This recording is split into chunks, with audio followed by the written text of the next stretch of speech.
ओम शांति। 2 सितंबर 2025 की मुरली से सुनते हैं बाबा के आज के अनमोल मधुर महावाक्य।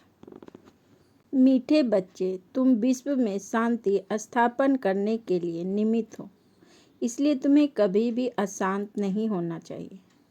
मीठे बच्चे, तुम विश्व में शांति स्थापन करने के निमित्त हो, इसलिए तुम्हें कभी भी अशांत नहीं होना चाहिए।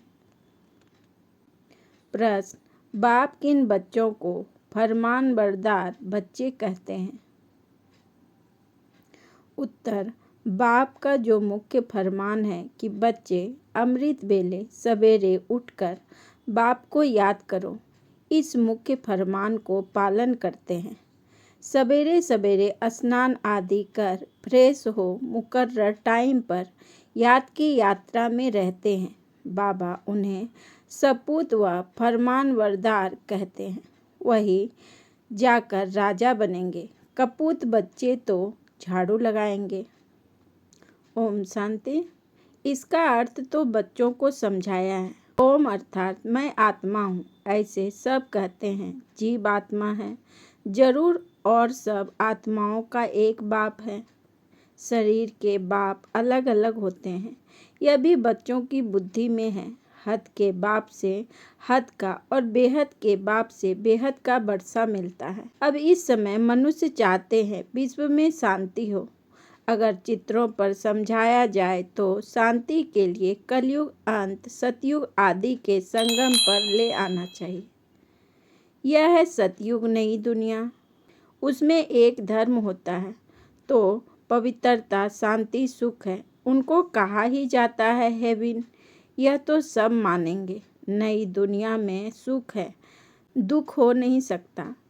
किसको भी समझाना बहुत सहज है। शांति और अशांति की बात यहाँ विश्व पर ही होती है। वह तो है ही निर्वाण धाम, जहाँ शांति अशांति का प्रश्न ही नहीं उठ सकता।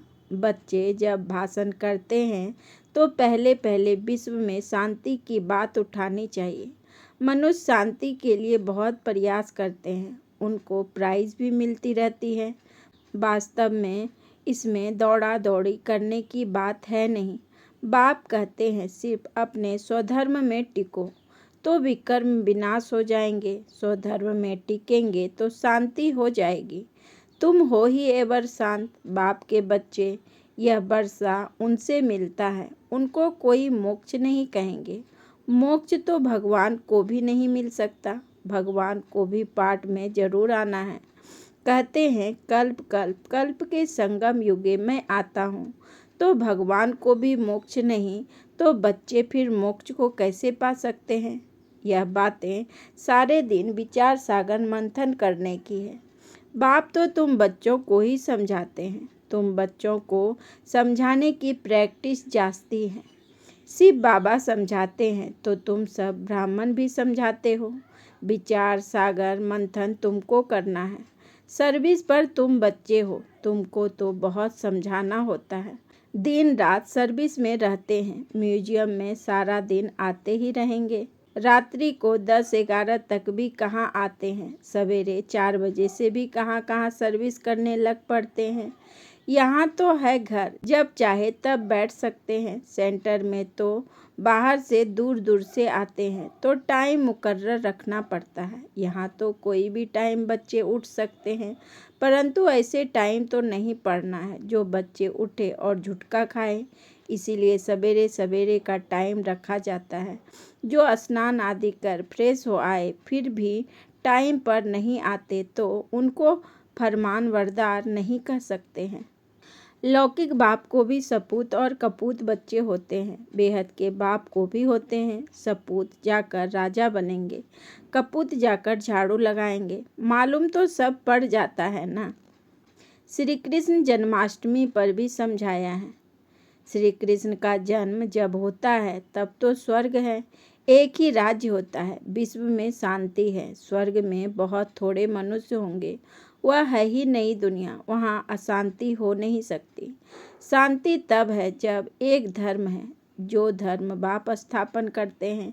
बाद में जब और धर्म आते हैं तो अशांति होती है। वहाँ है ही शांति। 16 कला संपूर्ण है ना।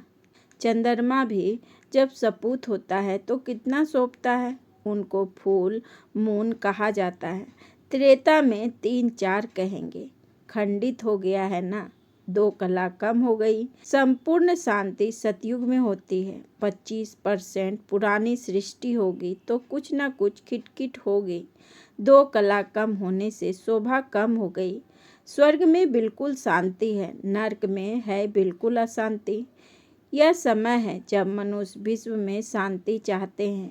इनसे आगे यह आवाज नहीं था कि विश्व में शांति हो। अभी आवाज निकला है क्योंकि अब विश्व में शांति हो रही है। आत्मा चाहती है कि विश्व में शांति होनी चाहिए।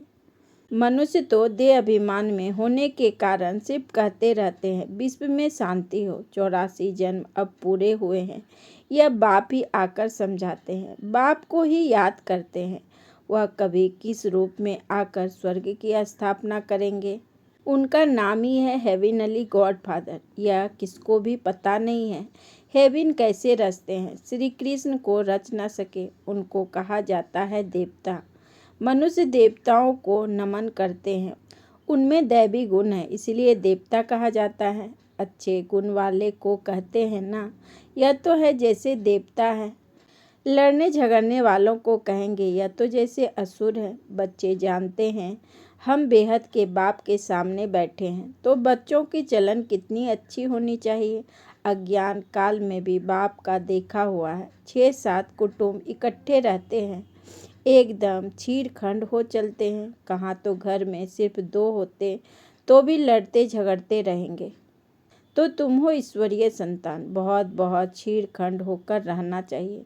सतयुग में छीड़-खंड होते हैं, यहाँ छीड़-खंड होना तुम सीखते हो तो बहुत प्यार से रहना चाहिए। बाप कहते हैं अंदर में जांच करो, हमने कोई विकर्म तो नहीं किया, किसी को दुख तो नहीं दिया। ऐसे कोई बैठकर अपने को जांचते नहीं। यह बड़ी समझ की बात है। तुम बच्चे हो विश्व में शांति स्थापन करने वाले। अगर घर में ही अशांति करने वाले होंगे तो शांति फिर कैसे करेंगे। लौकिक बाप का बच्चा तंग करता है तो कहेंगे यह तो मुआ भला। कोई आदत पड़ जाती है तो पक्की हो जाती है। यह समझ नहीं रहती कि हम तो बेहद के बाप के बच्चे हैं। हमको तो विश्व में शांति स्थापन करनी है। शिव बाबा के बच्चे हो, अगर अशांत होते हो तो शिव बाबा के पास आओ। वह तो हीरा है, वो झट तुमको युक्ति बताएंगे, ऐसे शांति हो सकती है। शांति का प्रबंध देंगे। ऐसे बहुत हैं। चलन दैवी घराने जैसी नहीं है। तुम अब तैयार होते हो गुलगुल दुनिया में जाने। यह है ही गंदी दुनिया, बेस्यालय। इनसे तो नफरत आती है। विश्व में शांति होगी तो नई दुनिया में संगम पर हो नहीं सकती।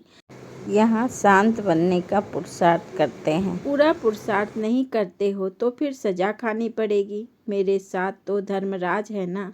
जब हिसाब किताब चुकतू होने का समय आएगा तो खूब मार खाएंगे। कर्म का भोग जरूर है। बीमार होते हैं वह भी कर्म भोग है ना। बाप के ऊपर तो कोई नहीं है। समझाते हैं बच्चे गुलगुल बनो तो उच्च पद पाएंगे, नहीं तो कोई फायदा नहीं। भगवान बाप जिसको आधा कल्प याद किया उनसे वर्षा नहीं लिया तो बच्चे किस काम के। परंतु ड्रामा अनुसार यह भी होना है जरूर। तो समझाने की युक्ति बहुत है। विश्व में शांति तो सतयुग में थी, जहाँ इन लक्ष्मी नारायण का राज्य था।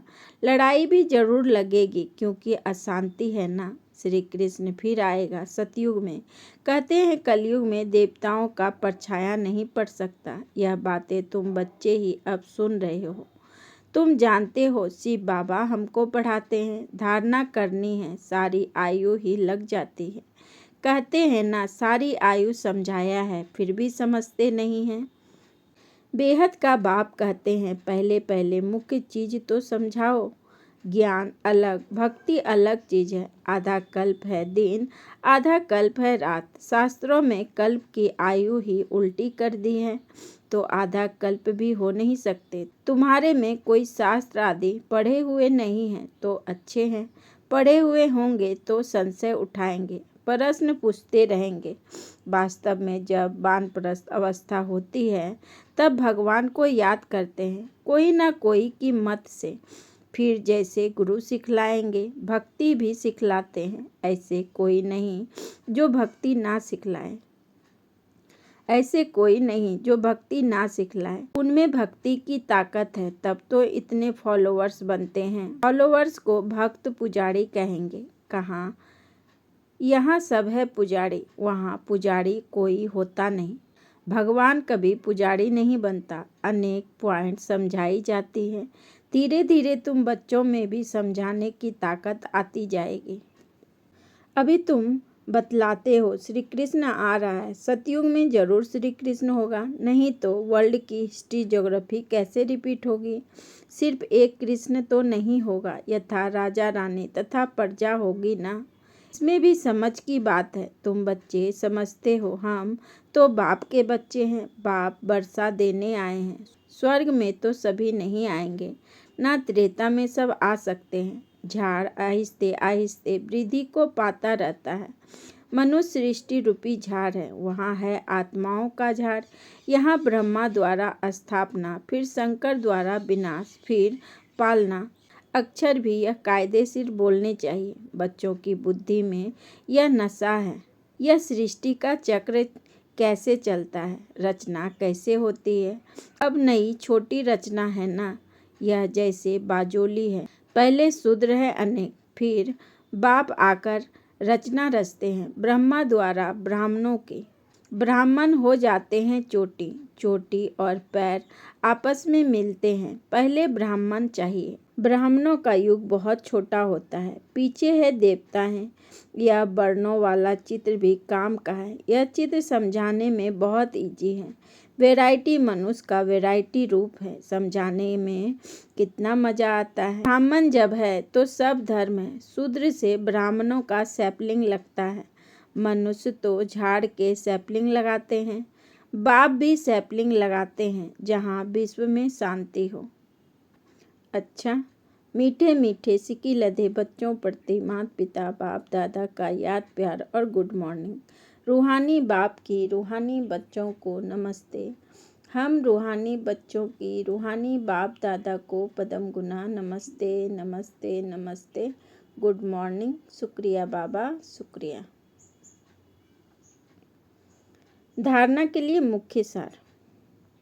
नंबर 1, सदा स्मृति रखनी है कि हम हैं ईश्वरीय संतान।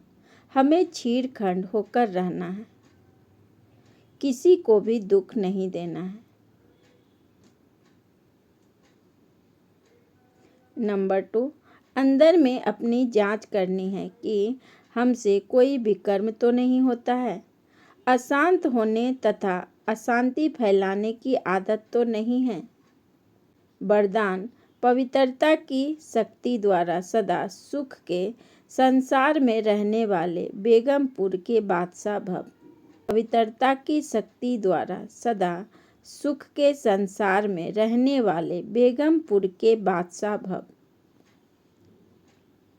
विस्तार में बाबा ने कहा, सुख शांति का फाउंडेशन पवित्रता है। जो बच्चे मन वचन कर्म तीनों से पवित्र बनते हैं, वही हाईनेस और होलीनेस है।